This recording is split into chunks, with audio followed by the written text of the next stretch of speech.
వార్తావాణికి స్వాగతం. ఈ కథనాన్ని మీకు అందిస్తున్నది మణిశర్మ. పెహల్గాంలో తీవ్రవాద దాడి నేపథ్యంలో పాకిస్తాన్కు వరుసగా షాకులు ఇస్తున్న కేంద్రం తాజాగా మరో బిగ్ షాక్ ఇచ్చింది.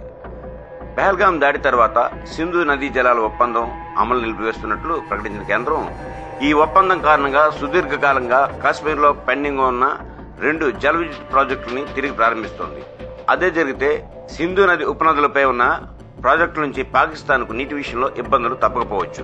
కాశ్మీర్లోని హిమాలయ పర్వత ప్రాంతంలోని 2 జల విద్యుత్ ప్రాజెక్టుల రిజర్వాయర్ హోల్డింగ్ సామర్థ్యాన్ని పెంచే పనిని భారత్ ప్రారంభించింది. పాకిస్తాన్తో తాజా ఉద్రిక్తతల నేపథ్యంలో గతంలో కుదుర్చుకున్న సింధు నదీ జలాల ఒప్పందాన్ని నిలిపివేసింది.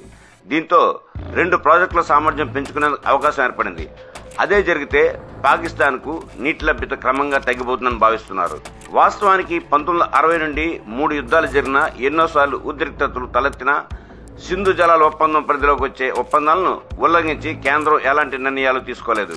కానీ తాజా ఉద్రిక్తతల నేపథ్యంలో ఇలా 2 జల విద్యుత్ ప్రాజెక్టుల సామర్థ్యం పెంచడం ప్రారంభించింది. జమ్మూ కాశ్మీర్ ప్రభుత్వం ఈ రిజర్వాయర్లలో పూడిక తొలగింపు పనులని ప్రారంభించాయి. దీంతో పాటు రిజర్వాయర్ల సామర్థ్యం పెంచే కార్యక్రమం సమాంతరంగా చేపట్టబోతున్నారు. మరోవైపు భారత్ చేపట్టిన ఈ చర్యల వల్ల పాకిస్తాన్కు తక్షణం నీటి సరఫరాకు ఇబ్బందులు ఉండవు. ఎందుకంటే భారత్ తన నీటిపారుదల జల విద్యుత్ కోసం ఎక్కువగా నదులపై ఆధారపడి ఉంటుంది. కానీ ఇతర ప్రాజెక్టుల్లోనూ ఇలాంటి ప్రయత్నాలు ప్రారంభిస్తే పాకిస్తాన్పై ప్రభావం పడడం ఖాయంగా కనిపిస్తుంది. ఇప్పటికే సింధు నది ఉపనదుల నీటిని అడ్డుకునేందుకు ఎలాంటి ప్రయత్నం చేసినా అడ్డుకుంటామని పాకిస్తాన్ హెచ్చరికలు జారీ చేస్తున్న నేపథ్యంలో కేంద్రం చర్యలు ప్రాధాన్యం సంతరించుకున్నాయి. చూడాలి ముందు ఏం జరగబోతుందో. ఇంతటితో మా ఈ కథనం సమాప్తం.